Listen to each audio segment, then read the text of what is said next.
Olá, eu sou Antônio Carlos Souza Tom, sou psiquiatra clínico e sou psicodramatista.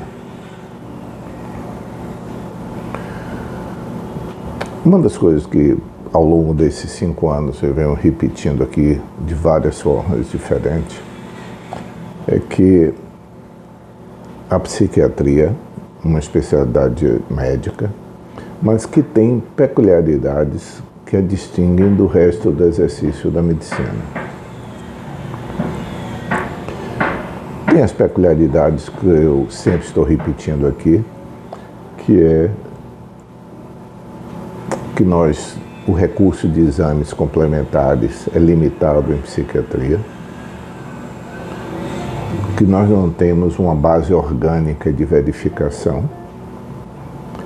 e que a maior parte do diagnóstico psiquiátrico acontece por meio da observação e análise do comportamento e do discurso, da conversa da pessoa e da história que acontece.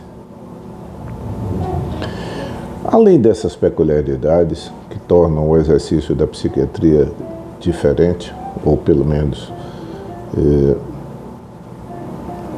em relação às outras especialidades diferente, e em relação aos tratamentos medicamentosos.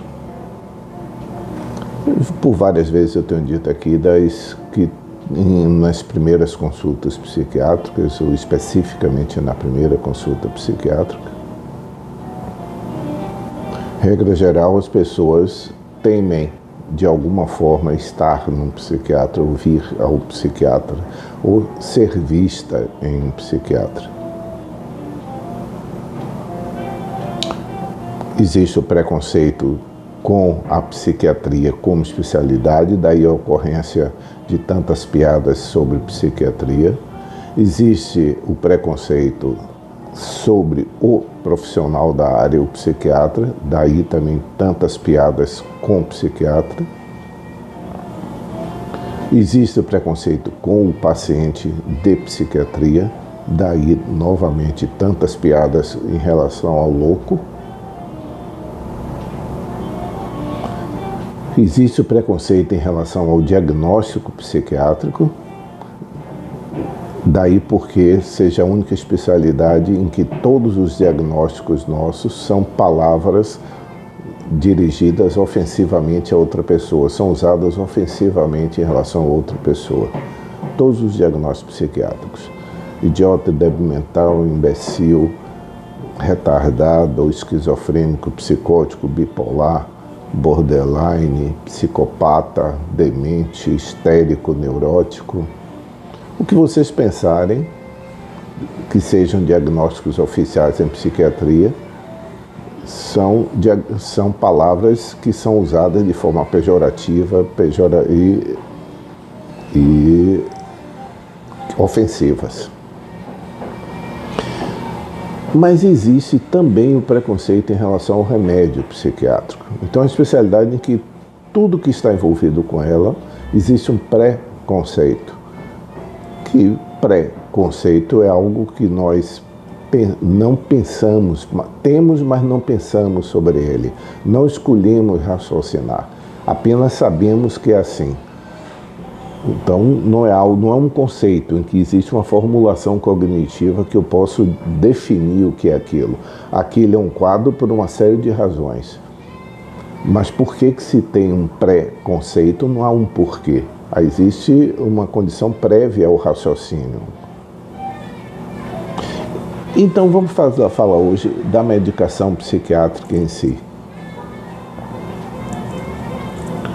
Muitas vezes, numa primeira consulta, e isso já aconteceu ao longo desses anos 1000 vezes, e isso não é força de expressão, na medida em que eu estou terminando de fazer a receita, a pessoa já está perguntando: e aí, doutor, quando começamos a desmamar o remédio? Repare que essa pergunta, quando começamos a desmamar, ela traduz uma expectativa de que haja um desmame, em primeiro lugar. Segundo, tem que ser em breve tempo. Eu aceito até usar, mas desde que pare logo.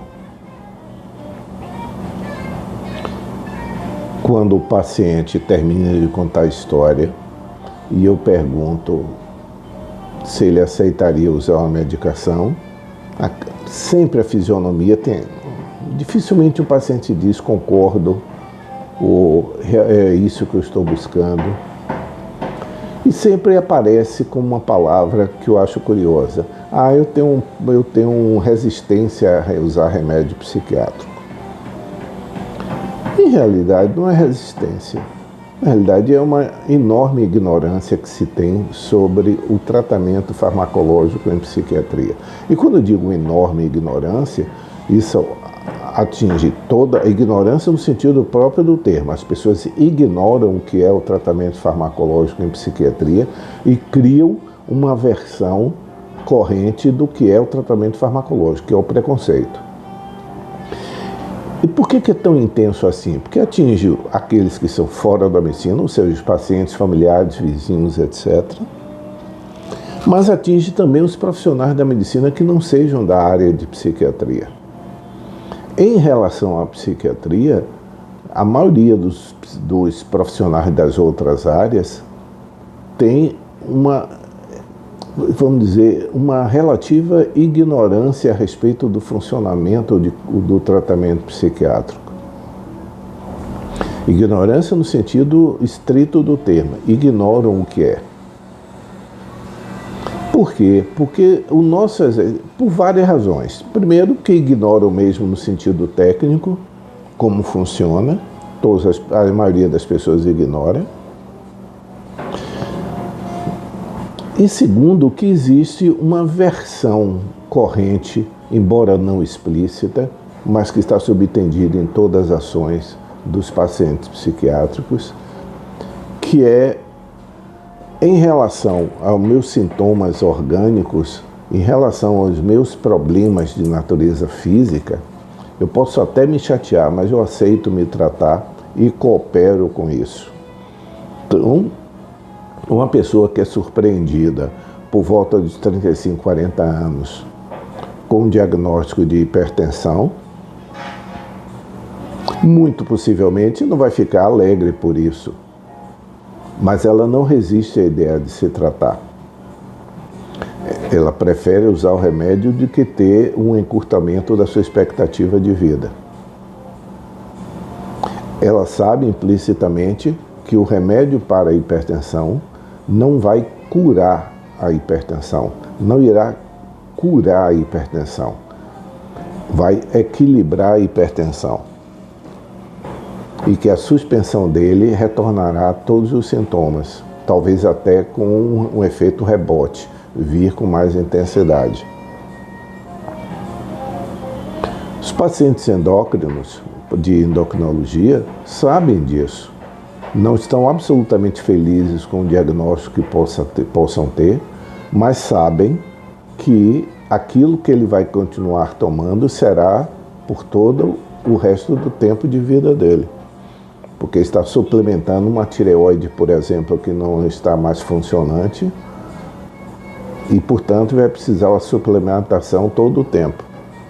Um diabético sabe que não é agradável, não é feliz, não está feliz por isso, mas sabe e percebe que usar a medicação terá um efeito positivo na vida dele, embora não seja cura. É essa distinção que eu acho importante. A medicina tem coisas que se curam, e não são tantas assim. Curam no sentido de eliminar a causa do problema, uma infecção, por exemplo, uma infecção urinária, que é tão comum no sexo feminino. Usa-se durante uma semana, 10 dias, o antibiótico, refaz-se a urocultura e a infecção desapareceu. É uma cura daquela infecção. O paciente hipertenso é outro tipo de tratamento, é outro tipo de intervenção médica, é tratamento. A hipertensão não será curada, mas será estabilizada e a pessoa obterá o benefício de ter uma pressão normal acrescido Para isso, terá que acrescer o remédio. Esses dois tipos de tratamento, em que há cura, no sentido da eliminação completa daquilo que causou, por exemplo, uma pessoa que apresenta sintomas de carência de vitamínico, carência de ferro, se ela toma a suplementação dela, essa ação suplementar faz com que ela fique curada da deficiência de ferro dela. Ela parará de tomar o remédio. Então, existem coisas que se curam, infecções, suplementações de déficit, intervenções cirúrgicas que são curativas. E existem intervenções que são tratamento, em que a pessoa reconhece, a medicina reconhece que aquelas doenças que a pessoa é portadora não tem cura definida pela medicina, mas já tem tratamento. Existem algumas doenças em medicina que não tem cura efetiva e tampouco tem tratamento. Tem conduta paliativa, que é o terceiro tratamento médico, que é a conduta paliativa, ou seja, o alívio dos sintomas. Não é nem mais a busca da estabilidade, mas o alívio. Essas três coisas na medicina clínica aparecem. Psiquiatria é parte da medicina, mas parece que o cérebro não faz parte do corpo. Parece que todo o corpo pode ser beneficiado dessas três formas de tratamento. A ideal, que é a curativa, a comum, que é o tratamento, e aquela que reconhece-se que não tem jeito, que é a paliativa. Em psiquiatria, parece que as pessoas, em relação aos distúrbios psiquiátricos, supõem que o cérebro é uma entidade à parte do corpo. É uma entidade que não é submetida às mesmas leis do corpo. E cobram da pessoa, ou a própria pessoa se cobra, que em relação aos distúrbios, aos transtornos que atingem o funcionamento cerebral, a cura, o tratamento, o que quer que seja, é obrigação moral da pessoa. Receber ajuda externa é uma desqualificação para a pessoa. E é assim que a maioria dos pacientes, ou boa parte dos pacientes psiquiátricos, sentem-se. O remédio está beneficiando, mas dá uma sensação de que eu estou bem, mas não é por minha causa, é por causa do remédio. Essa mesma frase jamais seria aplicada por um hipertenso ou um diabético. Ele estaria agradecido à ideia de que já existe uma medicação que estabiliza clinicamente ele. Em psiquiatria, parece que nós não percebemos que não existe cura em psiquiatria. Raríssimas vezes em psiquiatria nós temos certeza que a eliminação da causa elimina o resultado. É muito pouco provável. Não é que seja impossível, mas é muito pouco provável. A maioria das coisas em psiquiatria tem tratamento e muitas vezes o que nós temos de fazer com o paciente é algo como a medicina paliativa. Ou seja, minimizar dano. Não há como ser equilibrado, não há como curar, mas há possibilidade de diminuir problemas. Olhar para a psiquiatria como uma especialidade que cuida de um órgão, que é o cérebro, e que a expressão dele, que é a mente, que nós cuidamos como psiquiatra.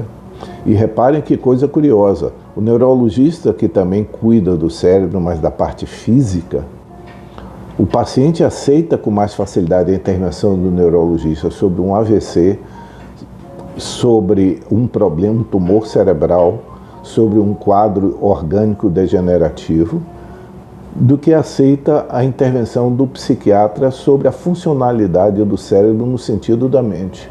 Sobre o sentido físico, é como se houvesse permissão para que as pessoas fossem ajudadas. No sentido funcional da mente, é como se fosse uma obrigação moral da pessoa.